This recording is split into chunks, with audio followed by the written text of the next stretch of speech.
Hey guys, Dan here. So as now I've been working on the Cortina lately, and I managed, my front bumper bar was terrible. So I jumped on the old marketplace, and I found a lovely old bloke who was selling some stuff, and he had these bumpers. Now I've got the back one as well, and it's really nice and straight. There's a couple, looks like it's had a little tiny hit there, but I'm not going to stress about that. The big thing I want to do is I want to get all the chrome cleaned up, because it looks pretty tidy except just a bit of gunk.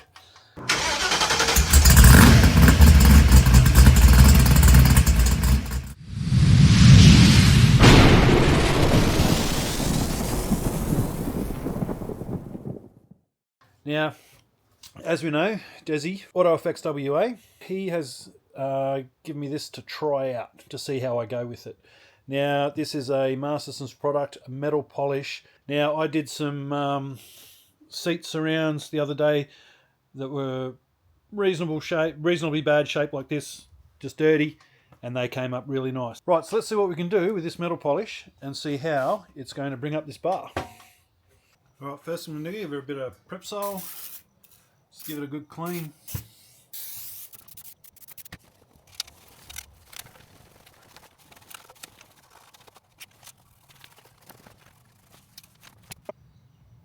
Alright, so I can see shine perfect, but it's close. Like, I mean, I've got a little bit of a stress fracture there, just where the bolt has been. Look, obviously, there's been some pressure on the front of this at some point. Now, there's a little bulge there. Maybe a little more than that side. Yeah, so there's a little bit of something that's happened here. Tiny little bit, like it's hardly noticeable. And there's just one little chink there. Yeah, so let's take the next step and just see what it comes up like with a bit of a polish.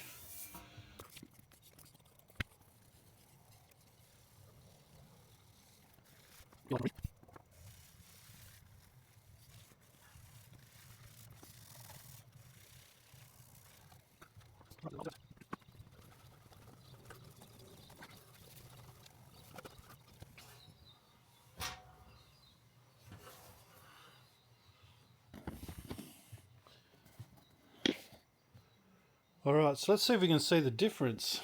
I mean, check that out. That's where we are now. Now, you've watched me do that. I haven't... And that's what we were. All messed up. And now, I must admit, the chrome under these bars is pretty good. Like, it's coming up to a really nice shine. Alright, so I'm not going to bore you anymore with that, guys, but I'm going to go ahead and do this one and the new rear one, get them looking as good as I can. But look, this stuff is really good. Give the old Mastersons a go if you've got some metal that needs polishing up. No problems at all. I mean, that's a manufacturer. It's an American product. It is a definite metal polish. It's built for this purpose. And you can see the results there. Alright, so there we go. Back to nice and smooth. That it's just not perfect. Like, there's a bit of a shadow there. I assume there must have been like a overrider or something on there. Maybe it had some number plate thing, because there's another one matching on this side. But yeah, look, that's it's come up a lot better than the one that's on it, and this one's a lot straighter than the one that's on it. Like I said, apart from this that little touch right there, little touch right here. You can see that, and a bit of a scratch there, but that's alright. That's nearly polished out. Alright, I'm going to go and grab the back one, and I'm going to give it the same treatment, and yeah, mint. Alright, so here's the back one, very much the same as the other one, just got all that kind of junk on it and all that sort of spottiness to it. You know, and that one was very much the same, and it came up, so here's hoping. Alright, so the back one didn't come up quite as nice as the front one.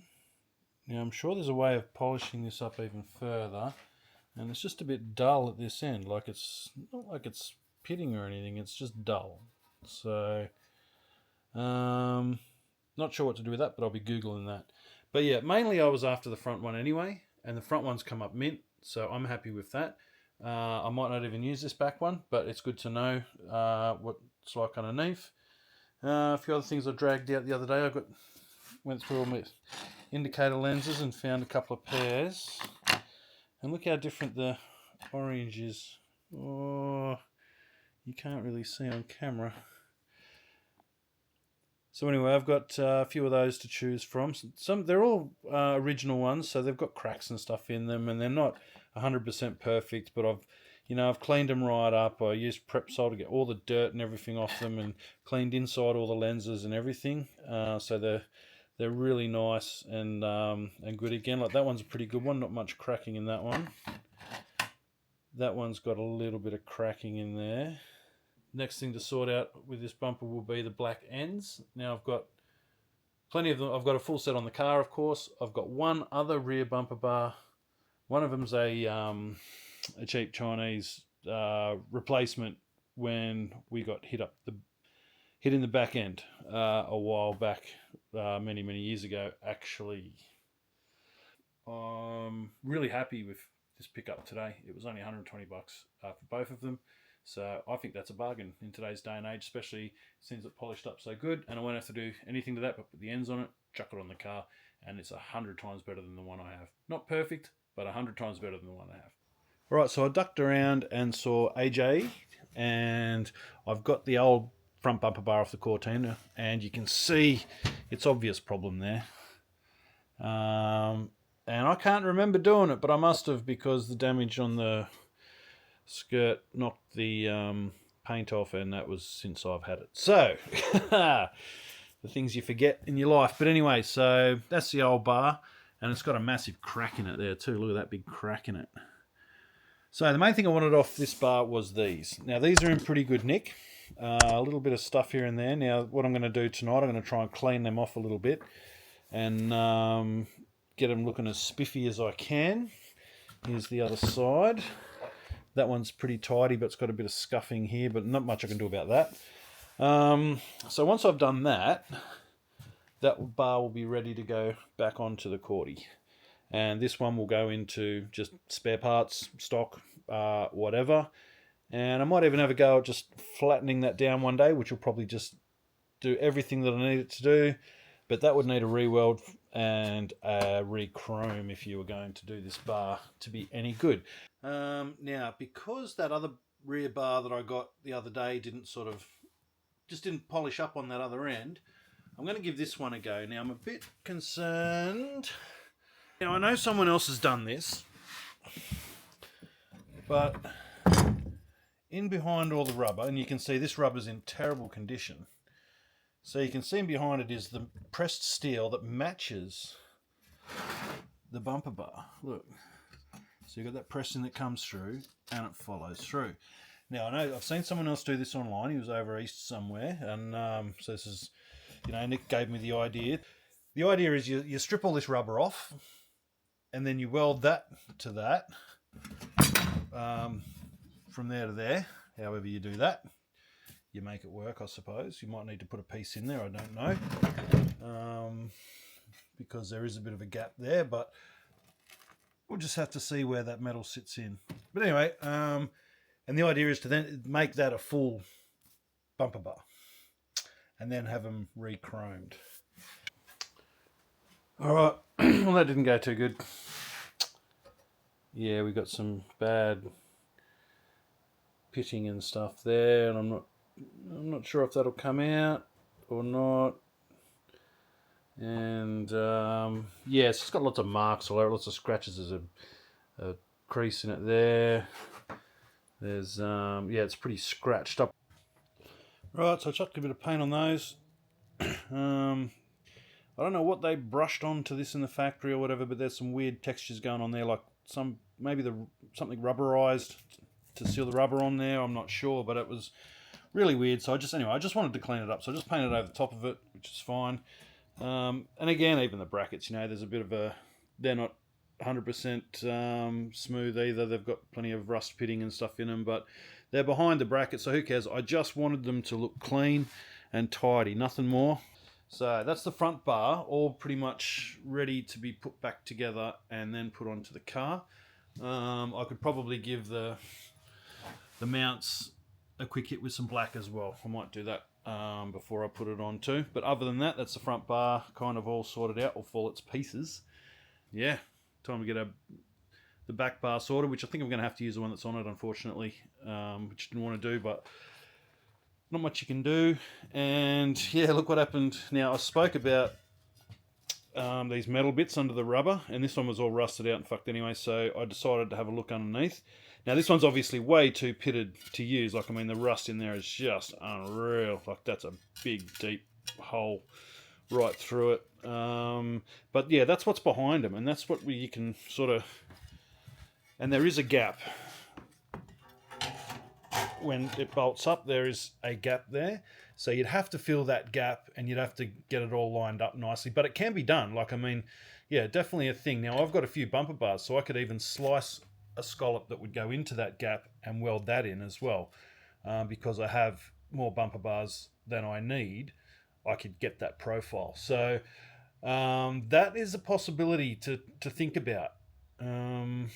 Yeah, I mean, I just, yeah, that's a pretty big mission, that one, and I'm not sure if my welding skills are up to it, but that's a thought. It really is a thought. But for now, back on the road, easiest solution is get these cleaned up, get them back on. So for now, that's done. But yeah, in the future, that's a good idea that old mate had over east, whoever he was, and yeah, I might elaborate on that. All right, so there we are, all unmasked, and that looks pretty good in there. Okay, well, as good as it's going to get, you know. So anyway, so they're ready to go on. There's the bar there. I'm going to chuck it on now and give it a final little polish and timing. So there was a bit of surface rust in the back here, and so what I did, I just put a bit of rust converter on there and cleaned it all up. It wasn't a lot, to be honest. I didn't film it, so I can't show you anymore. I kind of forgot, but and all I've done is given it a quick hit with some silver paint, just to sort of keep it looking a little bit like the inside of it would have, and that just finishes it off nicely. Then that's it. I've actually done every surface. I've even cleaned up all the nuts and bolts and everything on the, did all those on the grinder, on the wire wheel, and as I put them on, I might throw some paint on them as well. Got some washes to go, that sort of thing, but that's all good. I might just give them a clean up. Alright, there she is, all together. All nice and clean and tidy and just, you know, just neat again. Now the chrome isn't 100%, guys. I mean, it looks great on the camera, I think, but you know, it's not 100%. But you know what? It's pretty damn good, and I can't afford to have one re-chromed. So it's nice and straight. It looks really good. The end's cleaned up pretty nicely. And like I said, in behind there, we're now all clean and tidy. So we can handle this without getting dirty fingers. Woohoo! Alright. So that's it for this one. On to the next chore. Alright guys, thanks heaps for sticking around for this video. If you're here at the end, thanks very much. It's nice of you to watch all the way through. I know this is a bit boring, a bit monotonous, this stuff, but this is what car building is all about sometimes. You've got to get into the gritty little details, and like I said, I'm not building no show car here. I'm just building a really clean, tidy streeter. So thanks for watching. Like, share, subscribe, do all that kind of stuff. Yeah, throw some comments in there, and let us know if there's anything or any ways where I could have done stuff differently or better. So yeah, anyway, catch us on the next one. Thanks for watching this week's episode, everyone. And also, don't forget to check out the website. We've got some awesome merch on there. Maybe even grab something for yourself or someone else. And we appreciate you guys supporting us.